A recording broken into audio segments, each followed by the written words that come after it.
Hello दोस्तों, कैसे हैं आप सभी दोस्तों। मैं उम्मीद करता हूं आप सभी अच्छे होंगे। दोस्तों, आज मैं कुछ इम्पोर्टेंट टॉपिक पे अपने विचार साझा करना चाहता हूं। दोस्तों, जितने भी व्यूअर्स ये वीडियो को देख रहे होंगे उनमें से बहुत से स्टूडेंट्स ऐसे होंगे जो रेलवे ग्रुप डी की तैयारी कर रहे होंगे और मे भी उन्होंने कभी एग्ज़ाम भी दिया होगा। जिन्होंने एग्ज़ाम दिया है उन्हें ये बात बखूबी पता होगी कि जब भी आप एग्ज़ाम देने के लिए बैठते हैं क्लास में, एग्ज़ामिनेशन हॉल में, तो आपके ऊपर एक दबाव रहता है और वो एक नेचुरल दबाव रहता है। दबाव इस चीज़ का होता है दोस्तों कि आप पिछले 1 साल, 2 साल या 3 साल से तैयारी कर रहे होते हैं रेलवे ग्रुप डी के लिए या एएलपी के लिए या जेईई के लिए या एनटीपीसी के लिए। और जब आप एग्ज़ामिनेशन हॉल में बैठते हैं तो उस समय उस मानसिक दबाव को आप अनुभव कर पाते हैं। वो मानसिक दबाव दोस्तों एक लंबे समय से जो आप प्रिपरेशन कर रहे होते हैं उसका होता है। आपके आसपास जो लोग विद्यमान होते हैं उनका होता है। कुछ रिलेटिव्स होते हैं, कहीं ना कहीं उनका प्रेशर होता है। और इसके अतिरिक्त जो मेन आपका जो मानसिक तनाव लेके बैठते हैं आप, वो है आपके पेरेंट्स यानी माता पिता का दबाव। क्योंकि दोस्तों, आपके माता पिता का आपसे ये उम्मीद करना कि मेरा बेटा या मेरा बच्चा जल्दी जो है सिलेक्शन पाएगा और वहाँ पे जो है कार्यरत रहेगा, जिससे कि उनकी आर्थिक कंडीशन ठीक हो पाएगी। और उनका ऐसा उम्मीद करना भी कहीं ना कहीं ठीक है, लेकिन फाइनली जो प्रेशर झेलना पड़ता है वो हमारे स्टूडेंट्स को ही झेलना पड़ता है। इसके अतिरिक्त जो एक मानसिक तनाव होता है वो दोस्तों एक सिलेबस का होता है आपके साथ में, कि सिलेबस में आपके पास में जो अवेलेबल है सब्जेक्ट के रूप में साइंस में दोस्तों फिजिक्स, केमिस्ट्री, बायोलॉजी, जहाँ से जिसका जो वेटेज है दोस्तों वो बहुत ज़्यादा आपके पास में देखने को मिलता है। इसके साथ साथ करंट अफेयर, मैथ और रीजनिंग सभी का लगभग एक समान वेटेज लगभग देखने को मिलता है। रीजनिंग का हालांकि 30 प्रश्न देखने को मिलते हैं, करंट अफेयर के आपके पास में 20 प्रश्न देखने को मिलते हैं और 25-25 मैथ और साइंस से देखने को मिलते हैं। तो सिलेबस का भी कहीं ना कहीं आपके ऊपर एक मानसिक तनाव होता है। ये बात एक टीचर जो है बखूबी जानता है, क्योंकि वो भी एक स्टूडेंट रह चुका है दोस्तों। तो माता पिता का वो उम्मीद करना बच्चे के लिए एक मानसिक तनाव का कारण बनता है। और बच्चा जो 2 साल या 3 साल से प्रिपरेशन कर रहा है वो भी एक मानसिक तनाव का मुख्य कारण बनता है। साथ ही साथ दोस्तों सिलेबस जो है अच्छे से सिलेबस जो है दोस्तों अगर कवर नहीं हुआ है वो भी एक मानसिक तनाव का कारण बनता है कहीं ना कहीं। क्योंकि दोस्तों स्टूडेंट्स जो है कई बार जो है अपने इस प्रिपरेशन की यात्रा के दौरान भटक सा जाता है कि कम समय में ये काम कर ले, कम समय में ये सिलेबस कर ले। होता क्या है, अंततः जो है वो कहीं ना कहीं भटक जाता है अपने रास्ते से और जिस मंजिल तक उसको पहुंचना होता है उस मंजिल से दूर हो जाता है दोस्तों। और परिणाम स्वरूप उनके माता पिता की उम्मीद पे पानी फिर जाता है। और यही नहीं, साथ ही साथ बच्चा जो कि 3 साल से 4 साल से तैयारी कर रहे होते हैं, कहीं ना कहीं उनके हाथ में निराशा आती है। तो दोस्तों इसलिए ये बहुत ज़रूरी हो जाता है कि आपकी जो तैयारी है वो इस तरीके से होनी चाहिए, आपकी तैयारी इस स्ट्रैटेजी के साथ में होनी चाहिए कि आपका जो सिलेबस है दोस्तों वो कवर हो जाए और आपका जो प्रेशर है, मानसिक तनाव है, कहीं न कहीं वो कम हो जाए। और मानसिक तनाव आपका तभी कम हो पाएगा दोस्तों, जब जो है आपका जो सिलेबस है, वो अच्छे से आपको तैयार हो जाए। जब आपका सिलेबस दोस्तों आपको अच्छे से तैयार हो गया है, आपकी पढ़ाई अच्छे से हो गई है, आपका जो बेसिक कॉन्सेप्ट है साइंस में या मैथ में या रीजनिंग में, वो अच्छे से क्लियर है, साथ ही साथ आपकी जो प्रैक्टिस है वो अच्छे से अगर हो गई है, तो मेरा ये मानना है कि जब आप एग्ज़ामिनेशन हॉल में बैठेंगे और आप जब प्रश्न को देखेंगे, तो आपके चेहरे पे एक मुस्कान सी नज़र आएगी, क्योंकि दोस्तों बेसिक कॉन्सेप्ट अगर आपका क्लियर है और आपने उस पे जो है अच्छे से प्रैक्टिस कर ली है और स्पीड आपने प्राप्त कर ली है, तो आप देखेंगे कि आप जब एग्ज़ामिनेशन हॉल में बैठेंगे तो आपको पेपर करने में मज़ा आएगा और जो सिलेक्शन की जो यात्रा है वो आपकी पूरी हो पाएगी। आपसे जो जुड़े हुए माता-पिता की उम्मीद है, उस पे आप खड़े उतरेंगे और आपके जो रिलेशंस और आपके जो रिलेटिव्स हैं, उनकी जो आपसे कहीं न कहीं एक्सपेक्टेशन है, वो पूरी हो पाएगी। आर्थिक परिस्थिति से गुज़र रहे हैं आपके पेरेंट्स, उनकी आर्थिक स्थिति सुधरेगी, जिससे कि कहीं न कहीं आपका जीवन स्तर बेहतर हो पाएगा। क्योंकि दोस्तों शिक्षा का मुख्य उद्देश्य जो है, कहीं न कहीं जीवन का स्तर अच्छा करना ही है, जीवन का स्तर सुधारना ही है, चाहे वो आर्थिक दृष्टिकोण से हो या सामाजिक दृष्टिकोण से हो या राजनीतिक पक्ष हो इसका कोई, या कहीं न कहीं व्यावहारिक पक्ष हो या सैद्धांतिक पक्ष हो या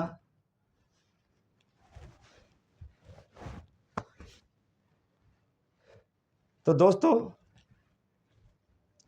मैं उम्मीद करता हूँ कि जो आप पढ़ाई पढ़ेंगे, वो उस पढ़ाई में आपका सिलेबस और कॉन्सेप्ट और प्रश्नों की अच्छे से समझ अगर ये आपके साथ में है, तो आप यकीन मानिए कि आपका जो है एग्ज़ाम बेहतर होगा और जो सिलेक्शन की यात्रा है, वो आपकी सफल हो पाएगी। तो आप अगर इस चैनल से अगर जुड़े रहते हैं, ये केवल एक दोस्तों चैनल ही नहीं, बल्कि जो है एक माध्यम है आपको सिलेक्शन तक की यात्रा को पूरा करवाने के लिए, और मेरा प्रयास है कि एक सही गाइडेंस आपको दे सकूं रेलवे ग्रुप डी के लिए, क्योंकि दोस्तों मेरा लास्ट 15 साल से इस क्षेत्र में जो है अनुभव रहा है। रेलवे कहाँ से किस प्रकार के प्रश्न करता है, पहले आपको ये जानना पड़ेगा। रेलवे के प्रश्न की प्रकृति अगर आप समझ लेंगे, रेलवे के प्रश्नों के अगर नेचर को आप समझ लेंगे, तो आपको एग्ज़ाम में उस प्रश्नों को हल करने में बहुत मदद मिलेगी। तो दोस्तों प्रश्नों को हल करने के लिए जो है एक सही गाइडेंस की आवश्यकता पड़ती है। क्यों? क्योंकि सही गाइडेंस आपका समय बचाती है और वो जो समय बचता है, वो आप अपने प्रैक्टिस में लगा पाते हैं। तो प्रैक्टिस से जो है आपको स्पीड मिलेगी और बेसिक कॉन्सेप्ट जो मेरा मुख्य आधार है दोस्तों पढ़ाने का, क्योंकि बेसिक कॉन्सेप्ट अगर आपका क्लियर रहेगा, तो आप ये मान के चलें कि आपको प्रैक्टिस में कहीं भी दिक्कत नहीं आएगी। ठीक है? कई ऐसे यूट्यूब पे चैनल हैं और कई ऐसे अध्यापक हैं जो जिनका मानना है कि कम समय में शॉर्टकट माध्यम से हम जो है कॉम्पिटिटिव एग्ज़ाम की तैयारी करवा देंगे या रेलवे ग्रुप डी को हम जो है पास करवा के सिलेक्शन जो है दिलवा देंगे। तो दोस्तों आप एक चीज़ मान के चलें कि अगर आपको रेलवे ग्रुप डी की तैयारी कर रहे हैं, तो शॉर्टकट मेथड कुछ नहीं है। अगर जहाँ पे भी शॉर्टकट माध्यम आपको दिखाया जा रहा है, तो आप ये मान लीजिए कि उनका उद्देश्य आपको सिलेक्शन तक पहुँचाना नहीं है।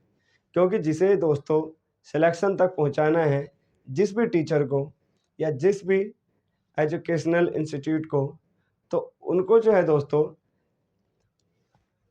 बेसिक कॉन्सेप्ट और प्रैक्टिस ये दोनों ही करवाने पड़ेंगे, क्योंकि दोस्तों आज की डेट में जो रेलवे प्रश्न करता है विज्ञान से जुड़े या साइंस से जुड़े, वो इस प्रकार के प्रश्न करता है जो कि व्यवहारिक पक्ष से जुड़ा हुआ कहीं ना कहीं होता है, जो कि व्यवहारिक पक्ष से कहीं ना कहीं जुड़ा हुआ होता है।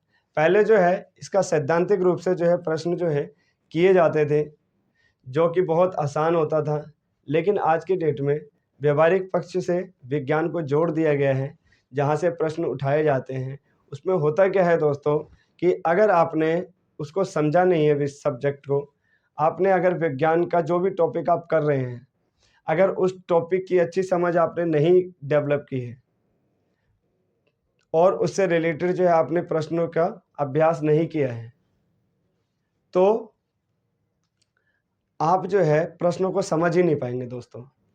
और अगर प्रश्नों की अच्छी समझ नहीं आई आपको, तो आप उसका जो आंसर है, आप आंसर को हल भी नहीं कर पाएंगे। और प्रश्न आपको तभी समझ में आएंगे जब आपने उस टॉपिक से रिलेटेड कॉन्सेप्ट को कंप्लीट कर लिया है। तो दोस्तों इस चीज़ को आप ध्यान रखें कि पहली बात कि आपको सिलेक्शन तक की यात्रा करनी है। दूसरी बात, सिलेक्शन तक की यात्रा में सिलेबस जो है आपका जो है बहुत महत्वपूर्ण रोल निभाता है। तीसरा, आप ध्यान रखें आपके जो माता पिता हैं आपसे जो है बहुत उम्मीद लगा के बैठे हैं, तो इसलिए जो है शॉर्टकट के माध्यम में ना आए, क्योंकि शॉर्टकट माध्यम केवल आपको गुमराह करने का कार्य करती है। और जो चौथा, जो बेहद इम्पोर्टेंट है दोस्तों, ध्यान रखना है दोस्तों कि अगर स्टूडेंट्स 100% अगर तैयारी कर रहे हैं, 100% अपनी मेहनत दे रहे हैं, तो आपको जो है बिना किसी संकोच के अपनी मेहनत को 150% करनी पड़ेगी दोस्तों। क्यों? क्योंकि ये एक रेस है, ये 9th क्लास या 10th क्लास नहीं है दोस्तों कि जिसमें आप 40% लाके 35% लाके आप पास हो जाते हैं, या 80% लाके जो है आप फर्स्ट आ जाते हैं। क्योंकि इसमें ना तो कोई फर्स्ट का कॉन्सेप्ट है, ना ही कोई पास होने का कॉन्सेप्ट है। अगर कोई कॉन्सेप्ट है इसमें, तो वो है एक रेस है। उस रेस में जो आगे रहेगा वो सिलेक्शन पाएगा। तो अगर आप इस रेस में आगे रहेंगे तो सिलेक्शन पा लेंगे। और आगे रहने के लिए आपको स्पीड की आवश्यकता निश्चित रूप से पड़ती है, और स्पीड आपको तभी मिलेगी दोस्तों जब आपका कॉन्सेप्ट क्लियर है। क्योंकि स्पीड आपको प्रश्नों की सही समझ से स्पीड बढ़ेगी। आपको मैं मान लीजिए 100 क्वेश्चन डेली करवा दूं, लेकिन आपको जो है प्रश्नों की समझ ही नहीं है, आपने जो है मान लीजिए रट्टा मार लिया है 50 क्वेश्चन का हर चीज़ का, अगर एग्जामिनर ने प्रश्न को घुमा दिया है, तो वो तभी आप कर पाएंगे जब आपका उस टॉपिक के प्रति जो है समझ डेवलप हो चुकी है। तो दोस्तों आपके साथ में जो एग्ज़ाम के दौरान जो समस्याएं आती है, वो समस्याएं साझा करना ज़रूरी समझता हूँ मैं। इसके लिए मैंने आपको ये चीज़ें बताई, और मैं ऐसा उम्मीद करता हूँ कि आप जो है सिलेबस के अनुरूप तैयारी करना स्टार्ट करेंगे और 100% की जगह 200% की मेहनत देंगे, और एक सिलेक्शन आपको मिल सके, जिससे कि आपके परिवार का, आपके रिलेटिव्स का और आपके आसपास समाज का नाम रोशन हो सके, और आप एक जो है रिस्पेक्टफुल जीवन को व्यतीत कर सके। तो दोस्तों अगर मेरी ये वीडियो आपको उपयोगी लगी है, तो मैं चाहूँगा कि इस वीडियो को लाइक और शेयर कर दीजिए, ताकि ये यूज़फुल इन्फॉर्मेशन उन सभी स्टूडेंट्स तक पहुंचाई जा सके, जिससे जो ताकि ये इन्फॉर्मेशन ज़्यादा से ज़्यादा स्टूडेंट्स तक पहुंच सके, ताकि वो गुमराह का शिकार ना बने। चलिए दोस्तों, इसी उम्मीद के साथ आपसे विदा लेते हैं कि आप अच्छी तैयारी करेंगे, और मैं आपके एग्ज़ाम तक साथ रहूँगा दोस्तों। जो आपका रेलवे ग्रुप डी का एग्ज़ाम होना है, उस एग्ज़ाम तक मैं आपके साथ रहूँगा। आप मेरे प्लेलिस्ट में जाएंगे तो आप देख पाएंगे कि मैंने स्टार्टिंग से जो है आपको साइंस स्टार्ट करवा दिया है। तो साइंस की ये पूरी सीरीज़ चलेगी हमारी, ठीक है। और साइंस के जब फिजिक्स, केमिस्ट्री, बायोलॉजी पूरी सीरीज़ ख़त्म हो जाएगी, तब हम उसके जो है प्रश्नों पे जो है चर्चा भी करेंगे और प्रश्नों की प्रैक्टिस भी करेंगे। और हम ये भी देखेंगे कि पिछले 5 साल में किस प्रकार के जो है रेलवे ने प्रश्न किए हैं और उसके बिहाफ़ पे जो उसका अवलोकन भी करेंगे। तो दोस्तों, इसी के साथ मैं आपसे विदा लेता हूँ। पढ़ते रहिए सही स्ट्रैटेजी के साथ में, और जब तक सिलेक्शन ना हो तब तक दोस्तों मेहनत से आप समझौता ना करें। और मेरा ये अटल विश्वास है कि अगर आप मेहनत से समझौता नहीं करेंगे और एक सही रणनीति के साथ में आप पढ़ाई करेंगे, तो आपका जो सिलेक्शन है वो कोई नहीं रोक सकता दोस्तों। तो चलिए इसी के साथ विदा लेते हैं। जय हिंद, जय भारत।